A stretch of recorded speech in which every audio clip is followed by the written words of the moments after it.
Hindi mabura sa isip ko ang nangyari kay Ube kahit na nagpunta kami sa mushroom farm ni Tyron. Hiyang-hiya ako pero di rin nawala sa isip ko kung paano kung natuloy. Bakit ang dami mong mushroom house? Tanong ko para lang iwaglit sa makamundong bagay ang isip ko. Pahirapan pa akong humarap sa kanya.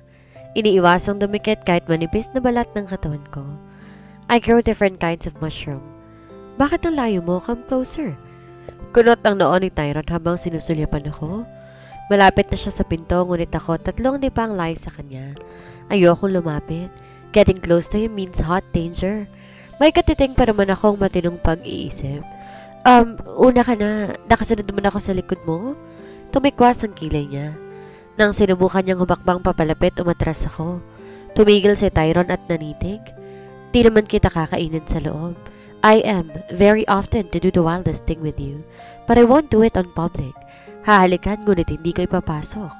Umangat pa ang gilid ng labi niya. Namilog ang mga mata ko sa sinabi ni Tyron. Maging tibok ng puso ko ay bumilis. How dare you? Hindi ako mapusok. Hindi ako magkukusa. Inirapan ko siya bago lumakad papalapit sa mushroom house. Pagpasok natulala ako sa ganda ng mga mushroom. Pinupuno yon ng kulay dilaw, rosas, abo at itim. Napakaganda. Nilusaw noon ang mga sinabi niya kanina. Ang isip ko lumihis at tumino.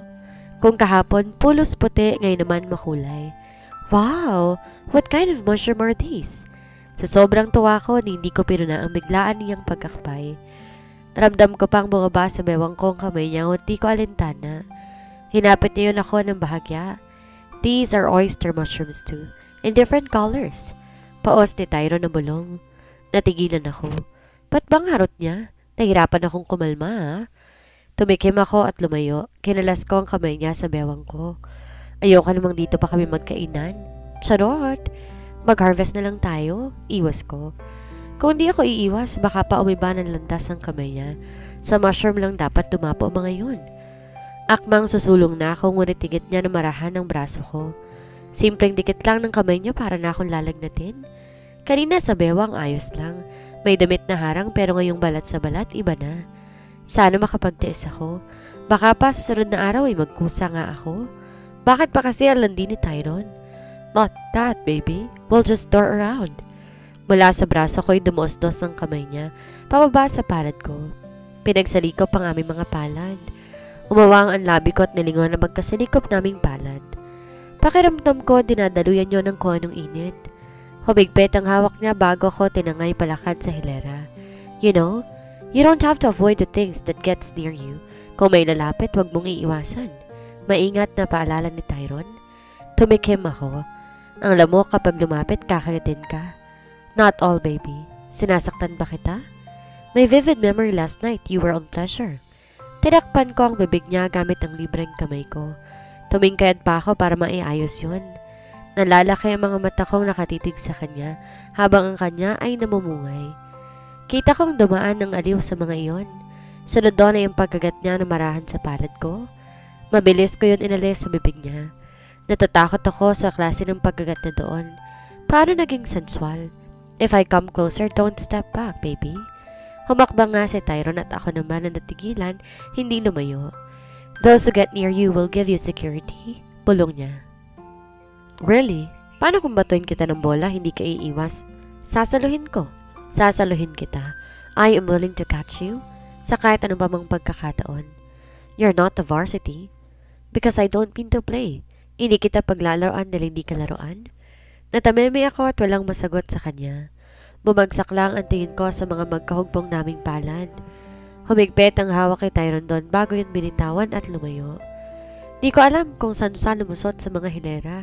Basta ako natulos na sa kinatatayuan. Paanong sasaluhin? Paanong hindi paglalaroan? Lahat ng manloloko, ganyan daw ang pangako. Kailangan ko na bang matakot? Napakarap ako matapos yung lumitaw sa harapan ko. May hawak na punpon ng mushroom in different colors except black. Hindi ba kita nabigyan ng bulaklak? Ito na muna. Nalilito kong kinuha ang iniabot niyang punpon ng mushroom. Di naman ako humihingi kaya bakit niya ako binibigyan? Kapag namulaklak na ang tanim kong kalabasa, ibibigay ko rin sa'yo. Nakangising asal ni Tyron. Naningkit ang tingin ko sa kanya. Are you playing with me? Hindi kasi siya mukhang seryoso. Hindi ko alam kung anong inaakto niya ngayon. Baby, I'm not a varsity. Doesn't mean you're not a player. Umiling ako at tinalikuran siya. Humigpit ang hawak ko sa punpon ng mushroom. Kulang na nga lang amuyin ko yon. Nagpigil pa akong mangiti. You're crazy, Janine. Inis-inisan tapos ngayon ngingiti. Nauna pa akong lumabas sa kanya. Nasa lubong ko ang tauhan niyang may katandaan. Nginitian ko kahit na mukhang nawiwirdohan siya sa akin. Si Tyron po ba? Napakurap to bago tumango at maliit na ngumiti. Oo, Iha. Ikaw siguro ang sinasabi ni Lalay na nasa bahay ni Tyron. Namula ang mga pisngi ko matapos maalala ang dinatna ni Lalay sa bahay. Bakit kasi binabalik pa niyang basket? Sabi namang sa kanya na iyan tuloy, may dinatnan siyang milagro. Opo, bakasyon lang po. Ngumiti ako na ikinatango niya. Sabay kaming napalingon sa pintuan nang madinig ang pagsara noon. Nilawanan si Tyron na sa lubong ang kilay. Dumako pa ang tingin niya sa mahigpit kong hawak na punpon ng mushroom. Tyron, nandun ang mga bakal. Sisimulan na raw bukas ang panibagong bahay ng kabote. Hintayin muna ang katsa at lambat. Tumango si Tyron bago ko nilapitan. Sige ho, titingnan ko po bukas. Tumango ang matanda. Ipapatawag na lang kita kay Lalay. Matapos doon umalis na ang matanda. Giniya naman ako ni Tyron sa kasunod na mushroom house. Nasa kulay na white, brown and black. Nagtagal kami doon at di ko babalakin na mag-harvest sa dami noon. Masakit sa kamay. Do you like samgyupsal? Biglaan niyang tanong. Okay lang. Kung meron, kakainin. Kung wala, hindi hahanapin. Tipid kong sagot. Ngumisi siya. How about we eat samji? Nalilito pa ako sa yaya niya. Kung di pa niya binuksan ang kasunod pang mushroom house. A lot of long, thin mushroom is everywhere. Madalas kin makita sa samji at mga soup. I don't know kung paano ni Tyron na culture ang mga yon. Di ko alam ganito na kalawak ang mushroom farm niya. I'm so proud. Nakangiti ko siyang hinarap at sobrang tawa ko. Pinatakan ko ng halik ang pisngi niya. Natigilan siya kaya nahiya ako. How did you do it? Paano ang dami mong mushroom? Hinagod ni Tyron ang buhok niya gamit ang kamay bago ko sinulyapan. It's not easy. Iilang beses din na-contaminate bago ko nakuha ang tamang temperature and maintenance. What about sa kabilang mushroom house? Ano naman ang doon? Tanong ko upang pagtakpa ng paghalik ko. Those are shiitake and jelly ear. May sinusupply na akong restos para sa mga yon. Wow! Kala ko naman naghihirap. Di naman pala. What about yung bagong ipapatayo? That? I'm planning to culture portobello mushroom. They love warm weather, that's why I'm very confident. May nakausap na rin akong pag-suplayan. Umawang lamang ang mga labi ko sa sinasabi ni Tyron. I can't believe he made this far. Kaya pala sa isang iglap, kaya niya nang bumili ng appliances. I know mushroom business is profitable, pero bakit kubo lang ang tirahan niya? May mansyon ka ba? Wala sa loob na naibulalas ko yon. Baka lang naman. Mahina siyang natawa. Baby, I'm not yet a billionaire. Nag-iipon pa ako. But if you want to... No, I don't want. Mas gusto ko ang kubo mo. That's true. I never like our mansion. Mas gusto ko ng simple at maliit, yung madaling makitaan ng mga nakatira. Naaliw niya akong tinignan. Hindi ko na pala kailangan magpagawa ng bago. Napalabi ako at nagpigil ng ngiti. Bakit ba naisip kong tuloy nang tumira sa bahay ni Tyron? Maybe because I want a simple life. Kahit na mahal nga yata ang paninda ni Aling Iska, mas gugustuhin kong bumili sa kanya. I remain thinking and considering his house. Banyo lang siguro ang ipapalipat ko kung sakali. I will also add another room, a laundry area. Why am I even planning? You're really crazy, Janine. Sumandal ako sa hood ng sasakyan ni Tyron habang hinihintay siya. Di ko na nilibot ang panghuling mushroom house. Gusto kong umuwi na at magpahinga. Hinintay ko lang siyang matapos sa mga alala niya sa mga tauhan. Let's go? Binuksan niya ang pinto sa passenger seat. Ngumiti ako bago nagagalak na pumasok doon. Why do I see my future like this? Him as my driver. Napatawa ako na mahina na ikinalingon niya. Kamunot pa ng bahagya ang noon niya ngunit bumalik din ang tingin sa daan. Nakagat ko ang labi bago umiling. Nababaliw ka na nga, Janine. Nakuha lang ng atensyon ko nung tumunog ang cellphone ko. Isang international call ang nasa screen. Nawala ang ngiti ko matapos maisip na si Mama yon. Nabagman sa loob ko, sinagot ko ang tawag. Hi Janine baby, how are you dear? Si Mama sa malambing na boses. Napalingon ako sa driver's seat na bahagip na mata ko ang paggalaw ni Tyron. Ma, I'm fine. Maayos na maayos po. Hmm? Yeah? I just want to convey the news, darling. Your dad sealed the deal. Namilog ang mga mata ko at napangiti. That only means problem solved. Really, Ma? I'm so happy, thank goodness. Uuwi na po ba kayo? Realization hits me. Kung uuwi na sila, kailangan ko na rin umuwi. Ngunit nagulat ako sa pagpark ng sasakyan sa garahe. Mabilis na bumaba si Tyron at pumasok sa loob, leaving me clueless. Galit ba siya? Akala ba niya gusto ko nang umuwi? Not yet, Janine baby. We still need to stay here and find more investors and a little vacation. Would you want to follow? I'll book you a ticket. Nalaki ang mga mata ko at napaubo. Nagmadali akong lumabas ng sasakyan. Tinatanaw ang pintuan papasok. I know I can't leave him. I told myself before, once I'm in, wala nang kawala pa. Lumabas si Tyron mula sa pintuan. Dumako sa balkonahe, bitbit ang puting tasa. He leaned on and sipped on the cup while looking intently at me. Napangisi ako. Tinapatan ko ang titig niya at hindi nilubayan. Hindi ko gusto sa ibang bansa. Mas gusto ko sa bisig niya. No, Ma. I will stay here. With him? Tinatansya kong reaksyon niya. Simula nang tumawag si Mama, 3 straight days na civil lang pagkausap ni Tyron sa akin. Di naman ako umalis, ngunit tila ba takot siyang magtanong para doon. Ni ayaw niya akong isama sa farm. Maghapon siya doon at gabi na akong umuwi. I understand that he's busy. Maybe. Tamad kong ni-scroll ang YouTube feed ko. Inis ko pang tinampal ang naramdamang lamok na kumagat sa binti ko. Nilalamok na ako dito sa balkonahe, ngunit wala pa rin siya. Di pa naman sobrang lalim ng gabi pero kung tutuusin ganitong oras, dapat namamahinga na kami. Napahikab ako. Tinaas ko pa ang parehong binti ko sa upuan. Bahagyang tinago sa robang suot. Ready na ako matulog pero di ako makatulog. Hinihintay ko si Tyron. Halos manghaba ang leg ko sa ilaw ng flashlight na papalapit. Bahagyang kinabahan dahil malabong siya yon. Hindi din naman ilaw ng sasakyan niya. Tumigil yon sa tapat ng gate na inaninan ko pa. Janine, matulog ka na raw. Gagabihin sila Tyron. Tinatapos nila ang bahay ng kabote. Si Lalay iyon. Tumayo ako. Binalak lapitan siya, ngunit nagsalitang muli. Pumasok ka na, huwag ka nang bumaba. Uuwi na rin ako. Ha? Ganun ba? Sige, salamat, pakisabi. Nagpaalam na lang ulit ito paalis. Bagsak ang balikat, binitbit ko ang upuan at cellphone. Binalik ko yon sa kusina bago dumiretso sa kwarto. Bakit si Lalay alam niya? Bakit di na lang niya ako tawagan? Mamigat sa loob, inalis ko ang suot na roba. Hinagis ko lang sa gilid ng kama. Pabagsak akong humiga. Dilat ang mga matang nakatingin sa kisame. Ay, mali. Bubong niya pala. Kahit text na lang sana. Baka naman talagang sobrang busy. Kinapa ko ang cellphone ko sa gilid. I'm thinking to message him. Nagtipa ko at binasa pa ulit iyon. I didn't lock the main door para di ka na kumatok pagka uwi mo.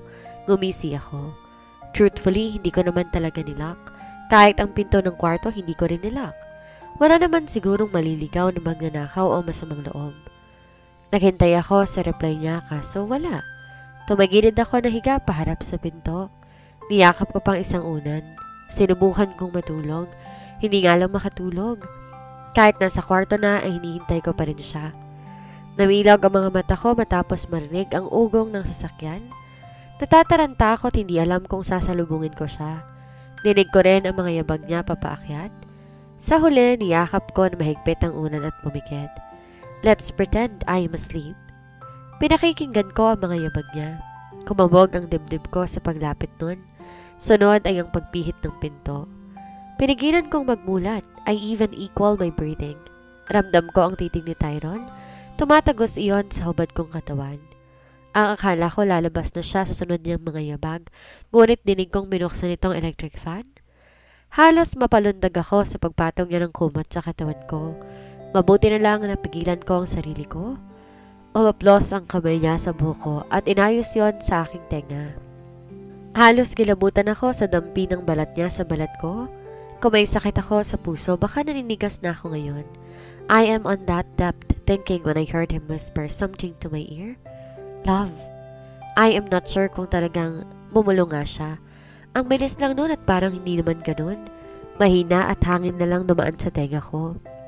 Sinubukan kong magmulat, ngunit pagsara na lamang ng pinto ang nakita ko. Sinabi ba niya talaga yon? Kumabog lalo ang dibdib ko at nilinigas ang kalamnan ko. Napatitig ako sa bubungan at napahawak sa dibdib ko. Nagwawala ang puso ko at tila gustong lumabas. Don't assume, Janine. Baka naman good light lang tapos ang OA ka na dito. Pinilig ko ang ulo at pumikit ng mariin. Sinubukan ulit na matulog, ang kaso hindi na ako makatulog. Bumalik sa isipan ko ang bulong niya. Sinabihan ako ng love, pero di naman ako matawagan kanina. Si Lalay pa nga nagsabi sa akin. Baka naman nag-I love you siya kay Lalay. Ines akong tumihaya at itinulak ang unan. Tinadya ko rin paalis ang kumot. Maging ang electric fan sa gilid, sinamaan ko ng tingin. Paano yun? Dalawa kaming sinabihan niya? Di naman yata po pwede ang ganun. Mas lalo yatang hindi na ako makakatulog sa mga naiisip ko. Mabilis kong inabot ang roba at sinuot ulit. Nagmadali akong buksan ng pinto at sinilip siya.